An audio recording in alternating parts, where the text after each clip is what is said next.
Yo, Bakayalo Konoyalo, et oui, on se retrouve pour une petite review de Bakuman saison 1. Oui, j'ai binge-watché toute la saison, donc du coup, je vous fais une petite review, mais avant de commencer, instant auto-promo, mon manga Wolfus, qui est désormais disponible sur Manga Draft. Je te mets le lien en description, comme ça tu pourras cliquer dessus. Après, tu vas découvrir mon manga et voir que c'est un véritable banger, donc tu me fais un petit retour en commentaire. Donc n'hésite pas à regarder mon manga Wolfus, disponible sur le lien en description. Mais on va parler de Bakuman, puisqu'on parle de manga, et effectivement, c'est incroyable.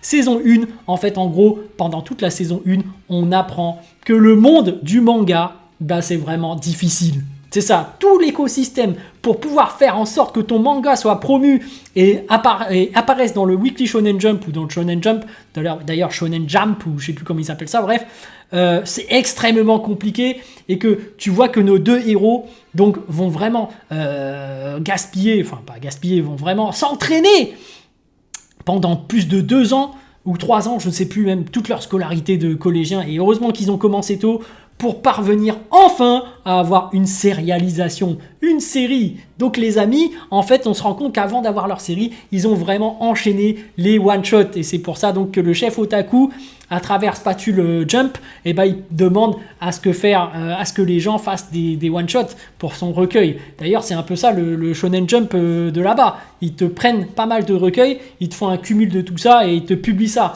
Donc en réalité, je vois que le chef otaku essaye de faire plus ou moins la même chose que dans Bakuman.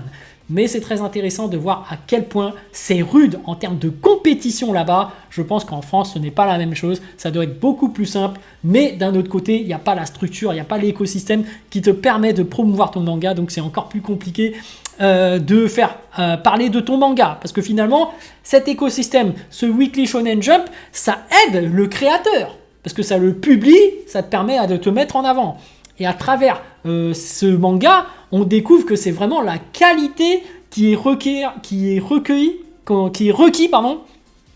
pour parvenir à percer. Parce qu'à un moment donné, on voit qu'il y a un chanteur extrêmement connu, une espèce de star, qui va essayer de promouvoir son manga. Il y a pas mal de fans qui vont le suivre, mais au final, comme c'est un vote par rapport au public, on voit que le public voit que le mec dessine de la merde, donc du coup, il vote pas pour lui, et finalement, son manga apparaît 14e dans le concours, et du coup, ça bide, quoi. Et finalement, il y a que les 3 premiers ou 4 premiers qui sont sélectionnés pour réussir. Donc voilà, on voit vraiment que il faut avoir une maîtrise non seulement du scénario, mais également du dessin. Donc on voit vraiment dans ce manga toutes les petites ficelles qu'il y a avant de pouvoir faire son one-shot même. Hein, parce qu'un one-shot de 20 pages, c'est pas facile.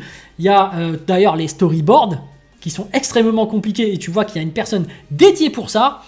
On voit que y a pour le dessin beaucoup d'étapes telles que l'ancrage ou d'autres choses qui fait que c'est extrêmement difficile à faire. On voit qu'il y a des assistants qui peuvent t'aider à faire les décors, et on voit aussi que dans ce milieu très difficile où c'est très compétitif, il y a des génies qui, eux par contre, n'ont pas besoin de faire autant d'efforts pour y parvenir. Tout simplement parce qu'ils ont baigné là-dedans depuis le début et que c'est devenu naturel. On le voit notamment avec ce génie qui est là, qui dessine, qui crie, qui est à fond dedans, qui met sa musique et tout. Lui, tu sens qu'il est vraiment à fond dans son manga parce qu'il a baigné dedans depuis tout petit. Il kiffe trop ça et il maîtrise tellement le sujet qu'il n'a même pas besoin d'un scénariste. Et c'est vraiment ça la différence par rapport à nos deux héros. D'un côté, nos deux héros, c'est des gens qui s'acharnent, qui travaillent, mais qui n'ont pas forcément le génie. C'est des génies de l'effort finalement. Donc il y en a un par rapport au scénario, il est très intelligent, il fait en fonction des lecteurs, mais en réalité il ne ressent pas l'instinct de l'écrivain. C'est pas le génie en soi qui va te faire un storytelling par rapport à sa propre vie sans se soucier des autres, et finalement qui va te pondre une masterclass. Non, lui il a besoin de réfléchir, il a besoin de travailler. D'ailleurs tu t'en rends compte que en fait pour réussir, il faut vraiment appliquer. Parce que même lui qui fait des scénarios, il fait beaucoup de scénarios qu'il retravaille avec l'éditeur à chaque fois, et à chaque fois tu vois qu'ils réitèrent, ça s'évolue à chaque fois. Donc il y a vraiment un esprit de compétition et de progression à avoir, et que c'est tellement difficile que c'est vraiment la détermination qui fait que tu vas réussir. Mais bref, on voit même qu'il y a pas mal de gens qui finalement se perdent, comme l'assistant qui finalement reprend cet esprit compétitif de vouloir avoir sa propre série parce qu'il a vu les jeunes, qu'il a vu leur dynamisme, qu'ils ont vu leur ambition et qui se relancent dans cette quête de pouvoir avoir leur propre série. Donc c'est intéressant de voir un peu comment ça se passe dans le milieu. Et effectivement, derrière ce manga, il y a une petite histoire de romance derrière. Donc on voit que le dessinateur a plus ou moins des difficultés de communication et qu'au final, il y a une progression avec sa copine.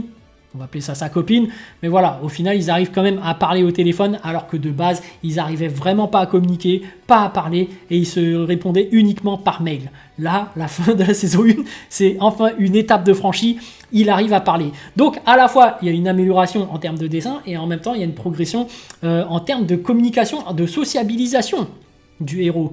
Et en plus, on se rend compte que sa copine n'a pas de problème en fait particulier par rapport aux autres hommes. En fait, c'est particulièrement lui, donc c'est vraiment qu'ils sont amoureux. Bref, voilà, et l'autre héros, l'intello, c'est bon, lui, il se fait sa meuf, tranquille, voilà. Ils ont une vie ils ont une vie ordinaire, voilà. On va dire ça comme ça. Mais bref, en réalité, c'est pas si ordinaire que ça parce qu'on voit vraiment que malgré leur vie privée classique de lycéens, ils sont obligés de faire des sacrifices.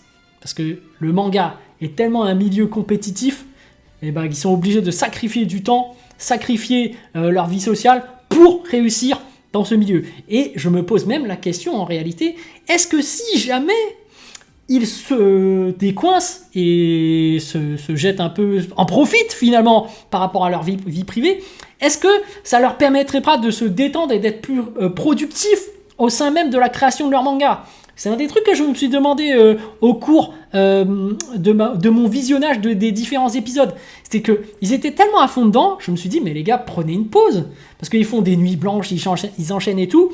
Est-ce que de par hasard, le fait d'être en bonne santé, d'avoir un bon rythme de sommeil et d'être passionné en même temps, ferait pas que tu serais plus productif finalement? Parce qu'en réalité, les études scientifiques prouvent que voilà, quand tu adoptes le 80-20, c'est-à-dire que tu travailles à fond à 80% et que tu te laisses une marge pour ta santé, voilà, faire du sport, avoir une vie équilibrée, avoir une vie sociale, fait que tu es plus productif. C'est démontré scientifiquement. Donc en fait, est-ce que le Bakuman n'enseignerait pas les mauvaises valeurs? Parce qu'ils t'enseignent des valeurs de travail, mais est-ce que ce serait pas trop abusif à l'extrême et qui ferait qu'en réalité, ça échoue? Donc voilà, je me pose la question parce que je n'ai pas la science infuse. Je pense que c'est du cas par cas, hein. Forcément, dès que tu es un génie, forcément tu peux te permettre d'avoir une vie sociale et d'être équilibré, mais on voit bien que quand t'as pas le don, le talent, malheureusement le monde est méchant, tu es obligé de faire des efforts. Et malgré des efforts, des fois tu fais trop d'efforts et finalement c'est peut-être ça qui va te nuire. Ça c'est mon avis. Je pense qu'en réalité, il y a un max que tu peux atteindre et tu peux pas aller plus. Tu fais déjà ton maximum pour progresser. Il y a un niveau que tu peux pas dépasser. Donc ça sert à rien d'enchaîner toutes les nuits blanches. Tu peux en faire quelques fois. Mais voilà. Allez les amis, sur ce, je vous dis donc à plus dans le bus, ou plutôt à plus tard dans le car, ou plutôt à bientôt dans le bateau.